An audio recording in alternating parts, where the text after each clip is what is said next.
When your faith falls apart or you're not accepted and everyone thinks you're lost. My guest, John Williamson's podcast, The Deconstructionist, says what you need to hear. You're not crazy. For nearly a decade, he's been a lifeline for thousands navigating the wilderness of doubt and rejection with the simple call of hope. You're not alone. Welcome. I'm Chris Jones, and this is Spiritual Hot Sauce. John, welcome to the sauce. Thank you so much. Honored to be here. Oh, I'm excited to have you here. This is going to be good. But I have to ask, when you first hit that record button, did you have any idea that you was going to become one of the leading anchors in this movement? No, gosh, no. When my former podcast co-host, Adam, and I was just talking to Adam, actually, when we first sat down to record our first episode, we kind of just thought, hey, we felt like we were having some interesting conversations between the two of us. And we thought, hey, maybe there'll be a few people out there who might benefit from this. And so when we sat down to record, we just kind of thought, hey, at the end of the year, if 100 people are listening to this, then that's a success. And really had no idea that there was a need for those types of conversations. And the way at which it took off, you couldn't have told me that it would have ended up the way it did. Yeah, we got really lucky. We hit that wave early. So tell us a little bit about your own deconstruction. Sure. Mine, as I'm sure you've talked about on your podcast as well, there's there's multiple different ways that you could find yourself on the path of deconstruction. And mine was probably the most benign, I guess. Benign? Mine was sort of just out of curiosity. It was one of those hallmark moments, in the course of your life when I was about to have my first child. Before my daughter was born, it kind of hit me that I was already sort of asking questions. I've always been a curious person. I always researched the heck out of everything, and so it was no different. And in that moment, I knew I needed to figure out what is it that I believe? Why do I believe those things? Where do these beliefs come from? And in what way do I want to raise my daughter? And so that's sort of how it began. But I do know that that's not the case for everybody. I know some people are sort of thrown into it, through trauma and things that aren't so, innocent. Yeah, a friend of mine, Kyle Whitaker, from A Pastor and a Philosopher Walk Into a Bar, he came on and we talked about this. And it's like he said, if you've met one deconstructionist, then you've met one deconstructionist, because everybody has a different story. Yeah. But yet, I find, and I think from what I've seen, that there seems to be two catalysts that kind of prompts this. You're either running to something or from something. And it seems to me some people plan and they have a strategy, they do some research before they make this happen. They realize this is not an event, that this is definitely a process. And there's probably some painful moments going to be in this. So they prepare, and now they have a strategy. And they go somewhere and they deconstruct in that process. Where other people, it's like what you're talking about, they have this emotional trauma. They're hurts and they have an emotional knee-jerk reaction. And they're not running to something as much as they're running from something. Unpack that for me. Yeah. I think in my experience, and this, this is based off experiences with listeners, writing and that sort of thing. And who knows from a statistic point what the breakout is. But in my experience, it seems that a lot more folks are on the side of having been sort of thrown onto the path of deconstruction through some sort of traumatic event of varying degrees, versus folks like myself who just sort of stumbled upon the path. There are a lot of folks who, unfortunately, have had some sort of evangelical, predominantly negative experience of some kind, and found themselves sort of deconstructing or asking questions, something that precipitated them asking a question that sort of set the thing into motion. If I had to pick one, I would pick probably the route that I took, where I sort of got to do it in my own terms at my own pace and sort of gradually find my way there. Was it more difficult than what you thought it was going to be, or was it what you expected?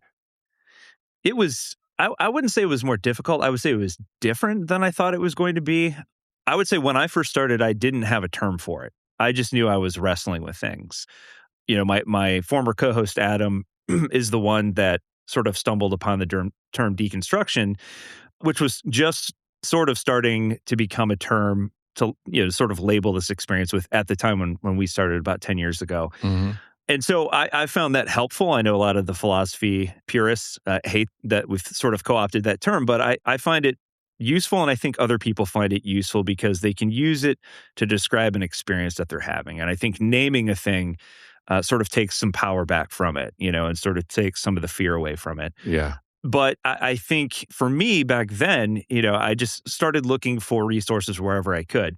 And unfortunately, there weren't a ton at the time. I think there were a couple other big podcasts at the time when we first started, or at least started around the same time. The one that that we sort of modeled ourselves after was a British podcast that's still going. They're great guys.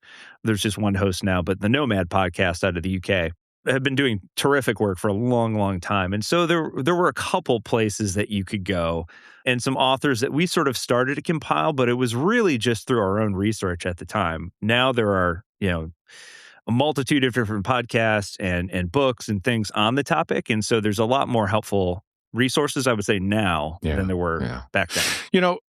I think because I have such a different kind of podcast, because we overlap, but what I try to do is present Jesus outside of religion. So we talk a lot about the worshipers of the deity of Christ versus disciples of Christ, two different things. But I'm always amazed at how many nomadic people there are, that they seem to have no home. And some of them go from religion to religion, and they just seem a little lost to me. Mm-hmm. I'm not sure how they get there, and I'm not sure how they get out of it. But it seems like that sometimes when they get in there, they get caught in this hurt loop, I call it, that they're in a perpetual state of hurt that maybe they don't know how to get out of. And I think probably going through that exercise of writing the letter that you never sinned, but in this day and age, we always sin. It always ends up online. Yeah. And there's a lot of people just lashing out, and I get it. They have legitimate hurt, and this is part of the process. Mm-hmm. But where do you draw the line where you realize that, hey, I'm not going through a process, I'm in a perpetual loop of hurt, that I'm almost taking on the identity of a victim? Yeah. I think that's a great question and a great point. Something that we've talked a lot about, and something that has sort of concerned me in the years after we started our podcast, is we always try to take as gentle approach as possible. And because you are dealing with people who have dealt with real trauma, things that I've never personally encountered but can sympathize with. But I do think there's a danger in staying in that anger for too long.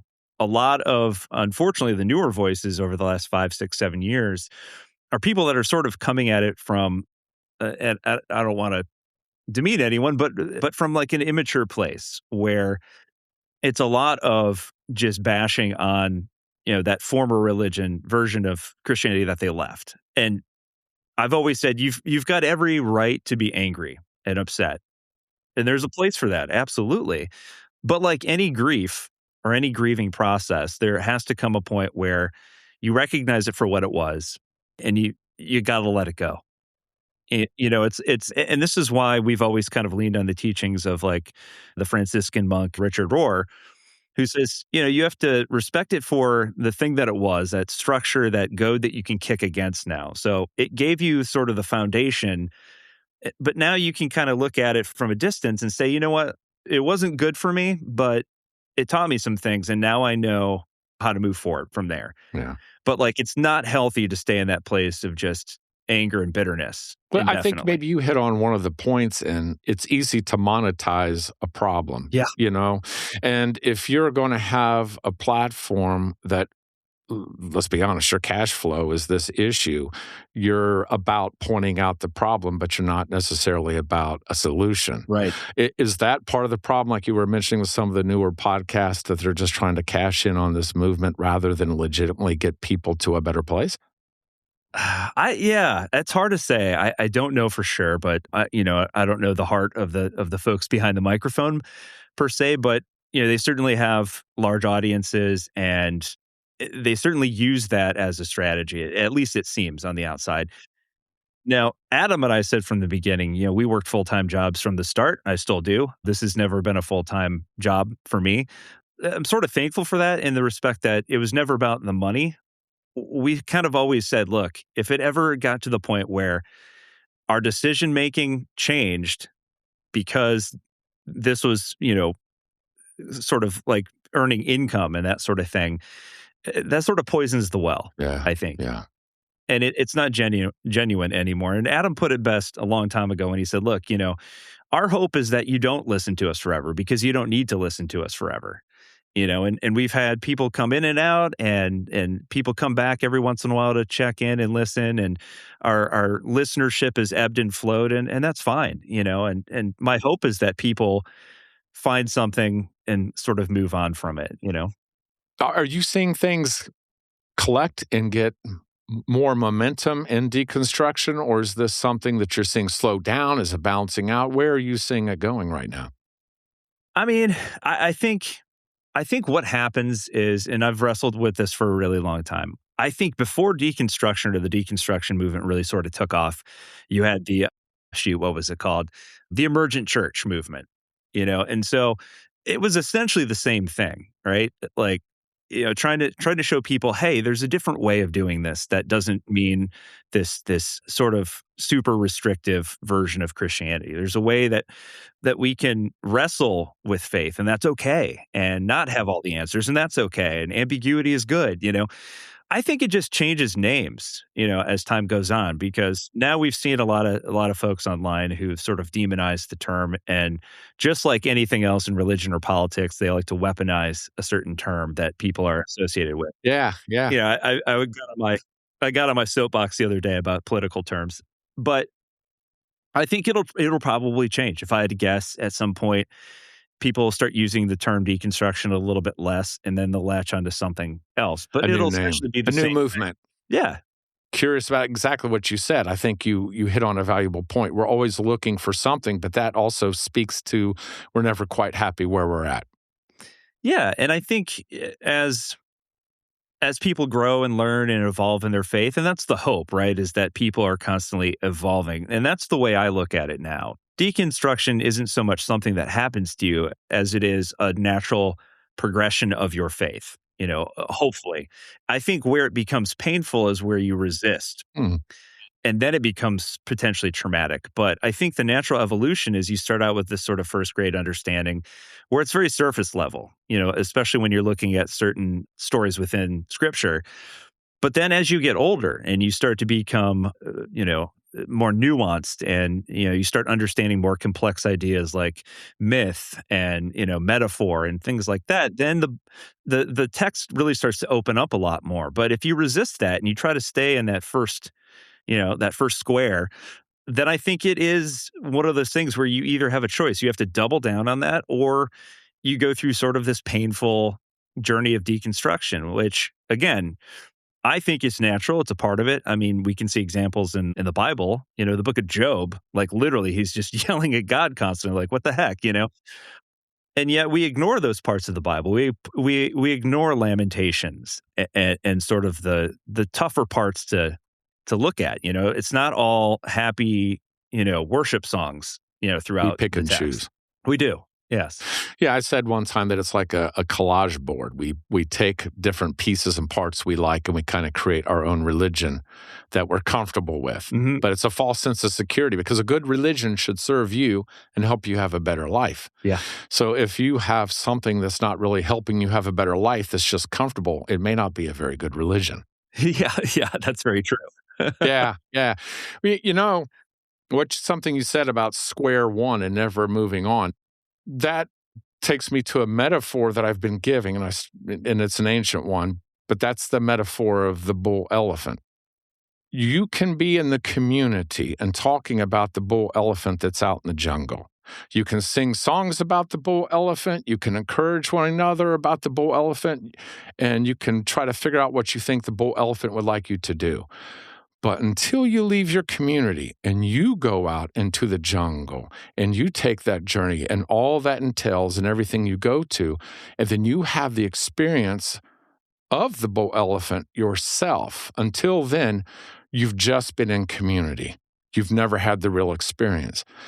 And I think that when you come up through a fear-based religion, nobody wants to go see the bull elephant because they're terrified of the bull elephant. Mm. But we'll comply and we'll go to the church because we find beauty in the community.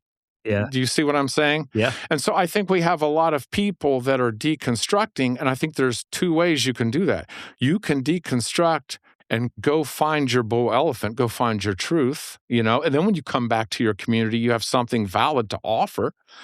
Or you can leave your comfortable table that you don't like anymore and then go find another table that's more comfortable. You know what I mean?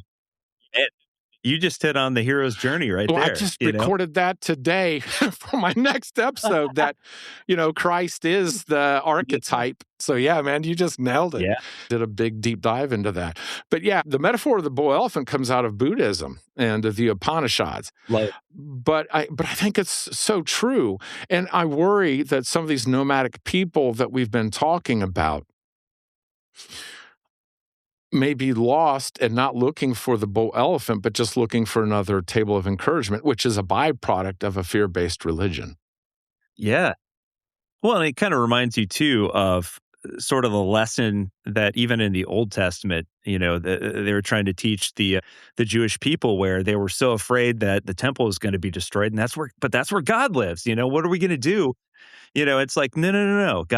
God exists everywhere, not just inside this physical building. And it made me think of that when you gave that example where, yeah, it's this performative one time a week thing that we do, and not something that's lived out in our everyday lives. And I think that's a large problem, specifically within Western Christianity.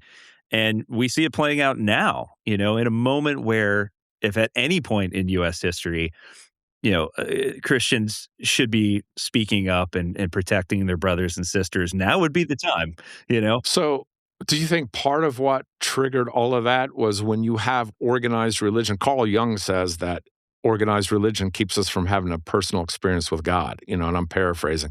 But when you have organized religion and you have this group of people that they pick to be their leaders because you look the part, you sound the part, you can do that you can represent the brand. And that's a good way to say it.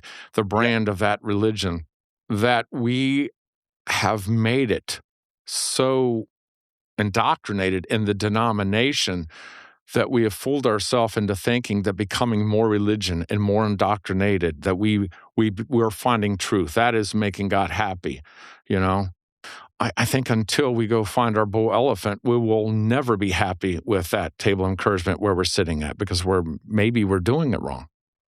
I often wonder about that. I do think that there is a problem, and this isn't new. We can look back and look at the Catholic Church in Europe all throughout history. But the new version of that, I think, is this sort of megachurch where, brand becomes more important than mission, and and performance becomes more important, and so when we start to reprioritize in a way that doesn't put the people first, I think we run into these problems that are an eventuality, really. And I do wonder, I think back to the early church, where, two or more gathered in my name, where they were house churches. I saw online today, somebody said something to the effect of, the most Christian friends I have are the atheists in my life. And I think about like the atheists, at the coffee shop, who are kind and loving people. And I know I'll get some flack for that, but they're more Christ-like in a lot of the things that they live out than a lot of the Christians I know. I've got a friend of mine who was an atheist, and he has a pretty amazing story of why he deconstructed a long time ago and why he became an atheist. But he's been listening to the podcast, and we've had talks and discussions, and now he claims to be a Christian atheist. Huh. And yeah, that the message, he says, he goes, I don't need the magic of the Bible, Chris. He says, the message is the magic. Yeah. And it's how we heal humanity. I call it becoming the antidote to the poison, that if we actually fulfill the command of Christ and become a disciple like him, that we heal humanity of the poison that's in it.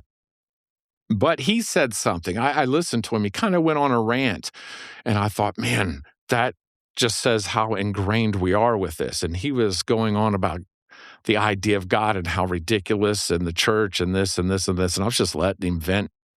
And he just stops right in the middle of his rant. He looks at me. He says, "Is that okay?" I said, "Yeah, that's okay." And I thought, I got the same thing, though.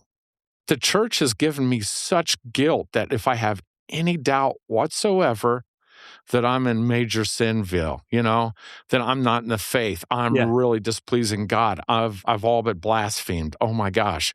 But yet God has given us doubt. And when we're going into especially spiritual things, you recently had Peter Rollins on your show. You guys did a double episode. Incredible. Everybody should go listen to it. It's fantastic. And there was a lot of great things you guys talked about. It was wonderful. But Peter Rollins, he brought up something. He was talking about doubt. And I talk about it in kind of like a toolbox. You have different tools in your box to know what to get out at the time. And he talked about doubt like it was a tool. And I said, that's brilliant. And that's so counter to what we've been taught in evangelical religion, is that doubt is a tool. That is, to me, that's like your machete of how you work through the jungle to go find your bull elephant. But at the same time, I realized that we have been so ingrained never to doubt. You know what I mean? Yeah. Never doubt. Yeah. And I thought that's not anything spiritual. That's just control. That's just religious control. So what have you done, or what have you seen for people to navigate and give ourselves permission to use doubt as a tool? Oh man. My answer would probably change every day. I think, I don't know if this is necessarily answering your question, but I find that, to kind of go back to the point you made about control, I think that's a large part of it. And I think that's the major part of the problem, is we like the comfort of being able to go to a church that has beautiful graphics and great music. We want to be entertained. Entertain me. We're armchair Christians now. We don't want to work for it. Just give it to me, and I'll give my money. I'll go home. Right. Yeah, they give you the welcome packet with, here's all the stuff you need to believe, right? So you've got your checklist. You've got this great, talented band up there pumping you full of good feelings, because all worship music is sort of designed the same way, to reach this climax where like you're filled with endorphins or whatever, and it's this great experience, and then you leave feeling great, and the pastor looks great, they're sharp looking up on stage, and they've got all the answers. When the reality is, we're joking ourselves if we think we've got it all figured out. And the Bible even says, like, we can't even grasp the tip of the iceberg when it comes to understanding what God is. I think the first step is sort of letting go of our addiction to certainty.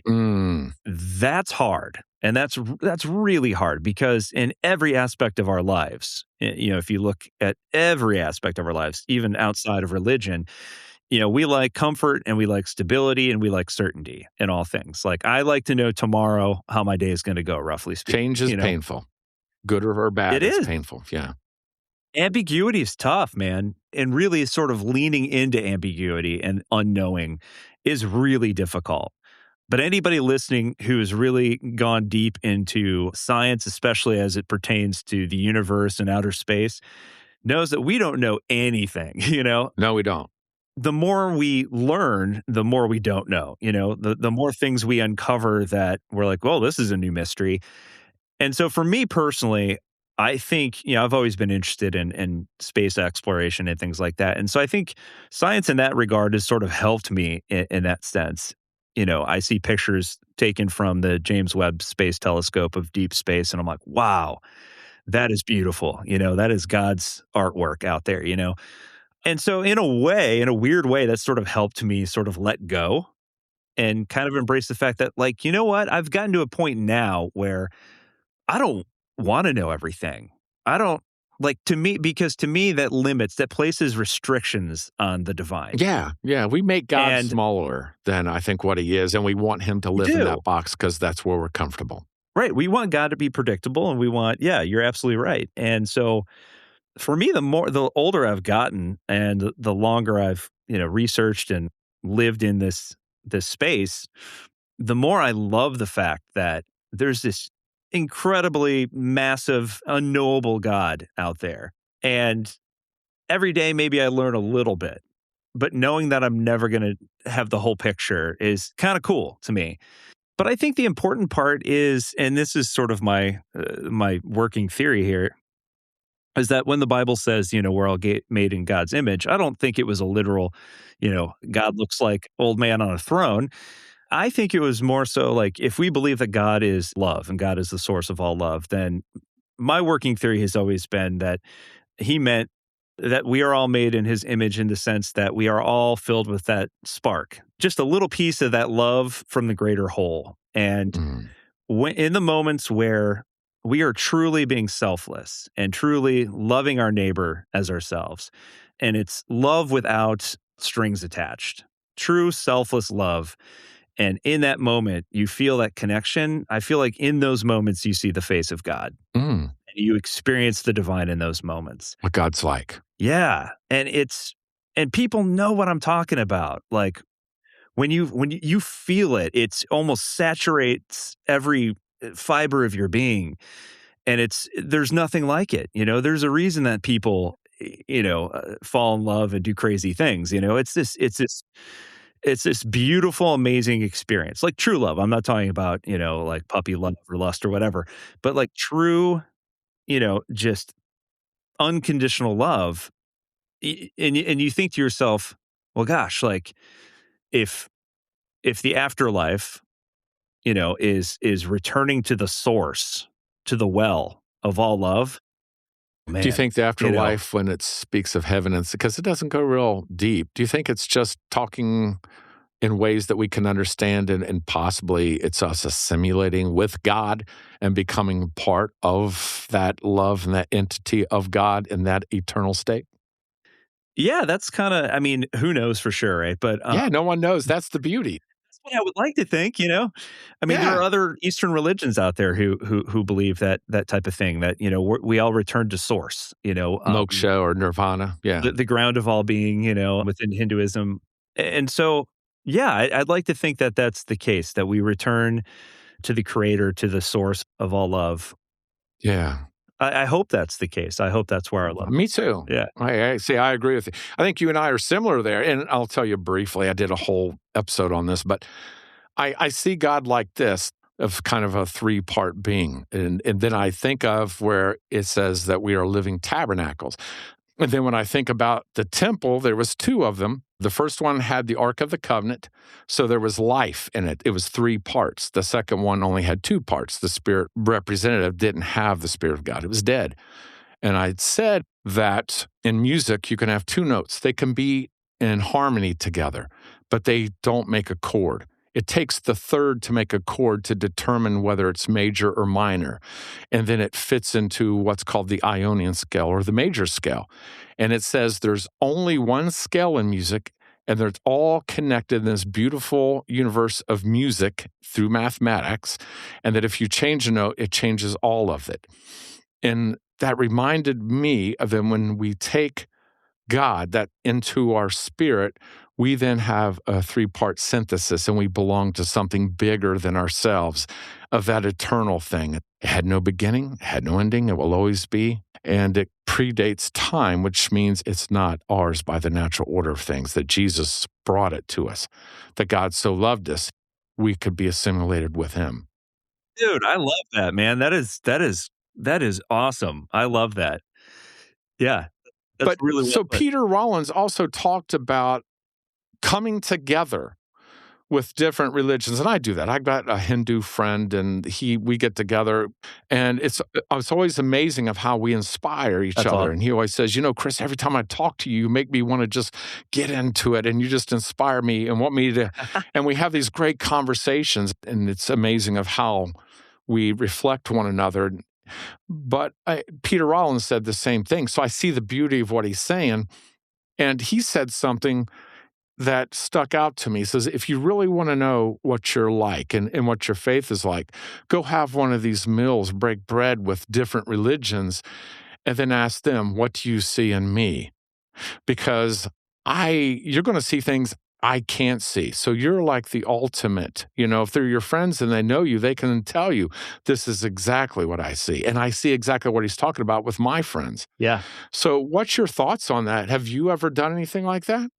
Yeah, great question. Yes, the answer is yes. I was taking a seminary class many years ago. It was actually on world religions, and I've told this story I know on the podcast, but it was absolutely life changing. We were told that we could not go visit a Jewish temple because, again, we are of the Abrahamic tradition, and so a little too close, in terms of similarities. So they wanted us to experience something that was way outside of our comfort zone. So Islam was on the table, Hinduism, Buddhism.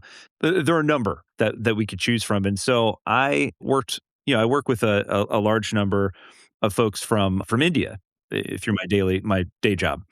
And a friend of mine there, he always had some different statues and figurines on his desk. And so I sort of made the assumption that I'm like, I think he might be a spiritual person. And so, we were good enough friends to the point where I could ask him. And I said, hey, do you go to temple somewhere? And he was really excited to tell me about it. I said, I have to do this assignment. I have to go to a temple and kind of take it in and write a paper on it.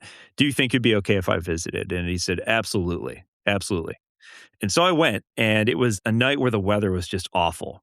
And it was a bit of a drive out into the country for me to get there. And I remember I got stuck in traffic and I was so annoyed. And I thought, man, do I just turn around and go back, but I thought, no, I need to stick it out. I need to get this assignment done. And also I was kind of excited. This was a particular night where they did this candle ceremony, and I really wanted to see this. Mm.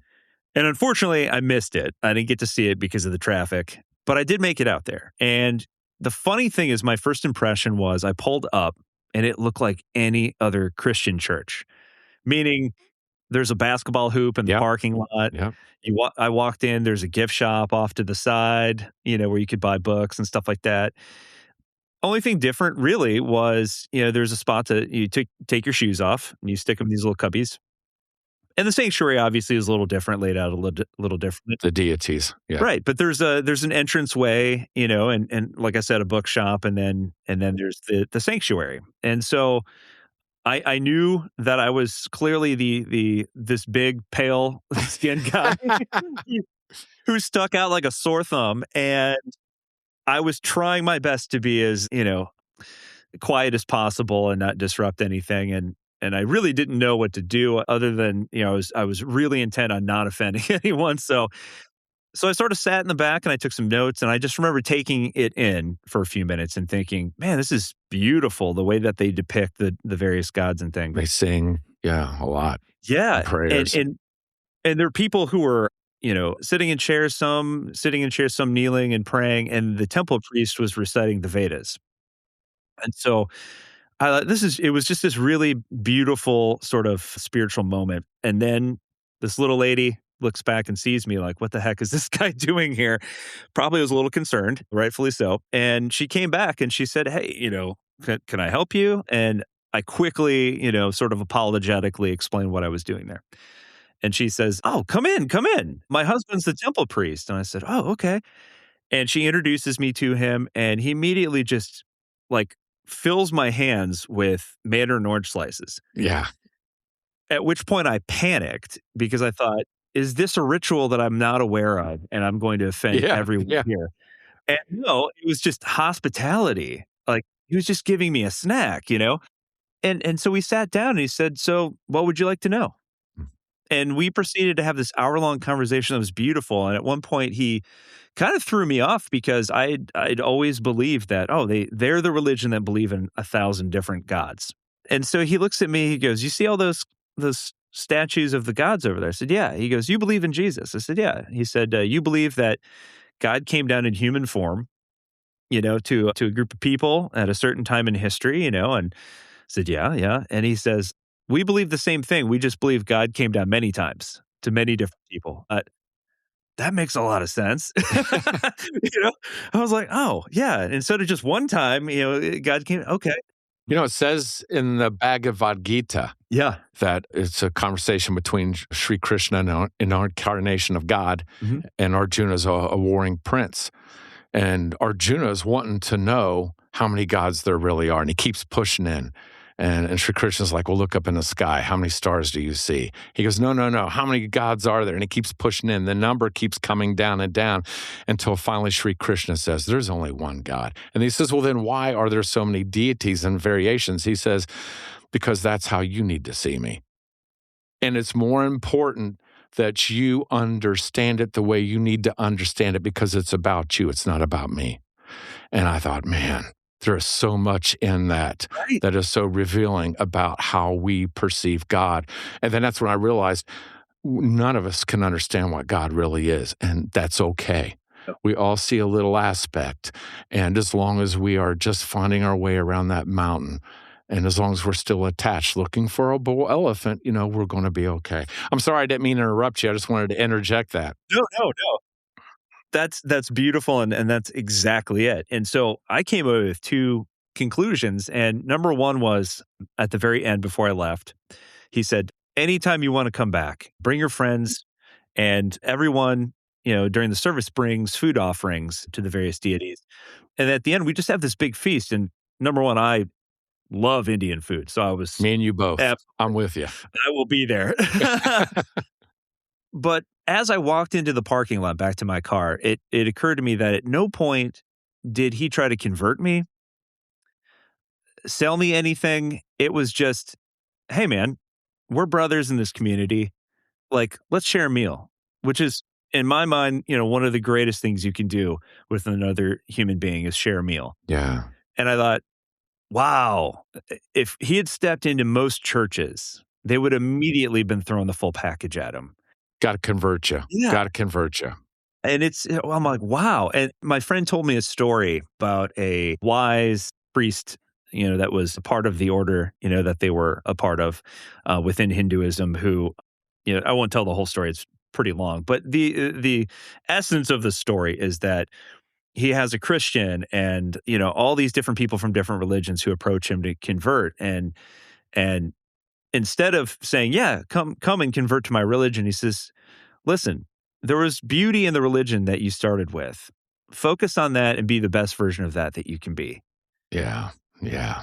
And in that moment, I began to realize that there are things that we can learn from other religions. And perhaps we all own a piece of that patchwork quilt that by itself, it's just a piece of fabric. But together we have this beautiful picture that wouldn't exist if we didn't open up and meet other people. You said something earlier that resonated with me.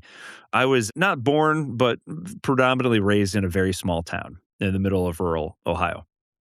Experienced racism for the first time there, and saw a lot of very narrow-mindedness there. There's some excellent, awesome people there too, but definitely a lot of very sort of narrow-mindedness, and that's allowed to exist because of the bubble in which it exists, And I remember I got into an argument with a guy who was from my hometown once online, and I try not to do that, but I finally said to him, I said, look, we got into an argument over his mischaracterization of the religion of Islam.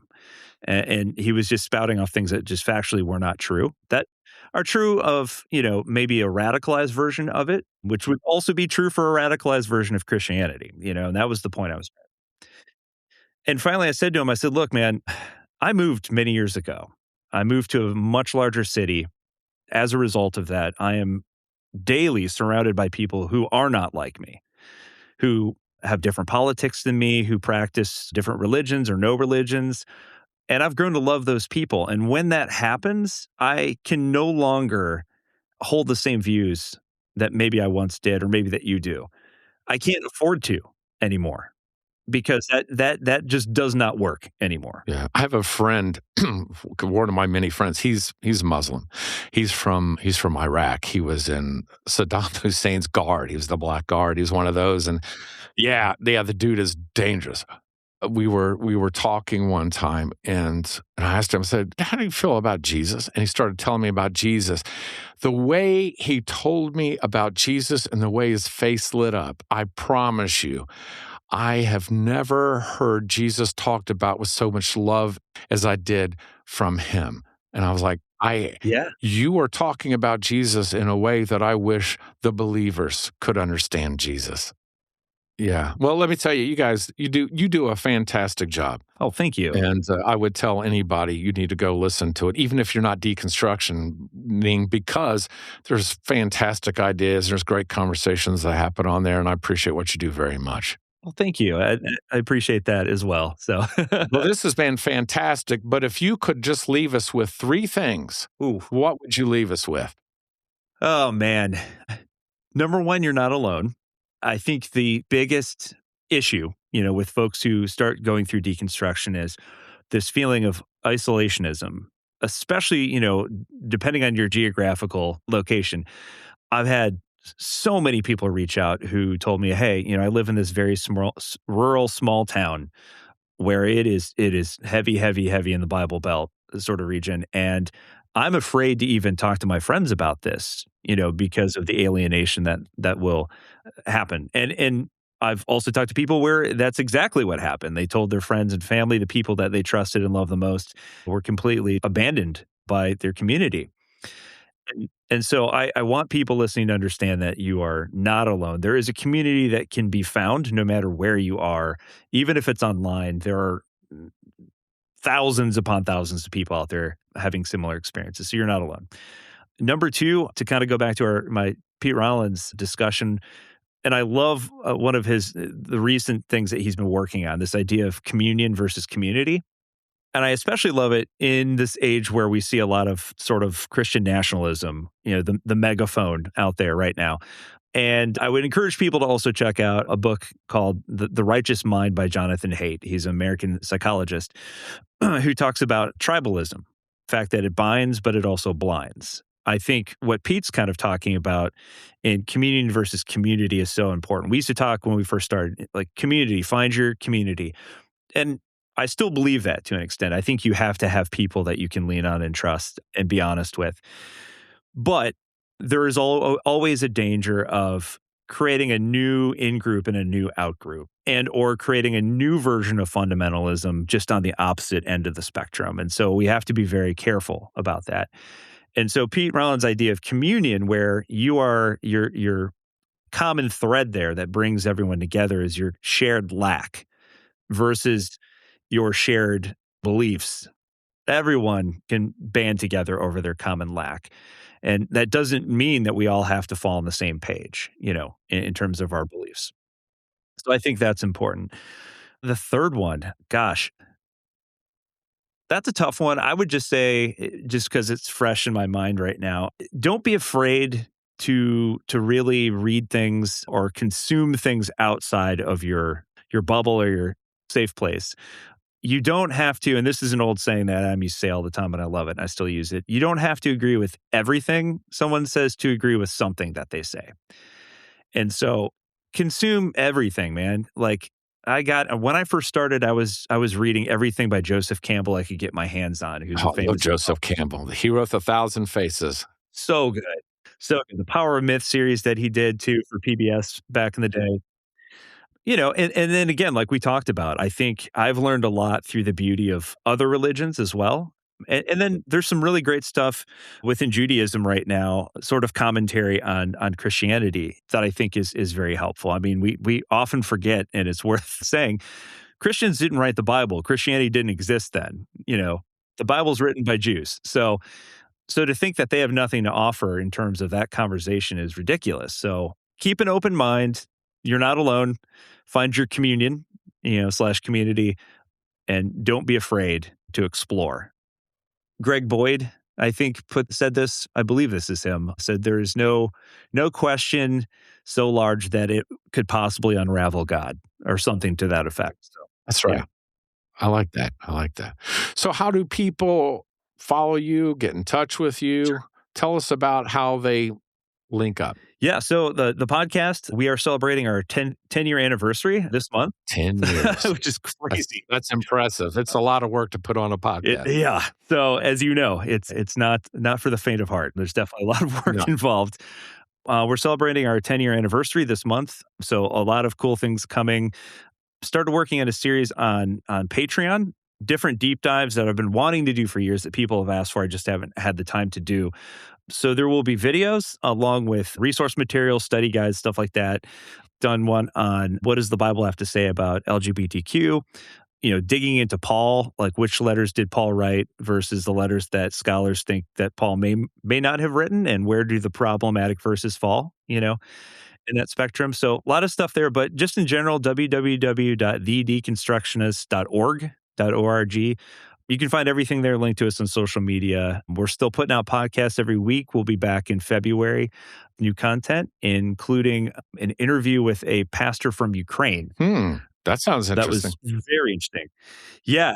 When we scheduled the interview, I had to schedule it early because he said, and it didn't even occur to me because we're so disconnected from things like war, that if we do it too late in the evening and the Russians start bombing, I might lose power. And it's just like, perspective.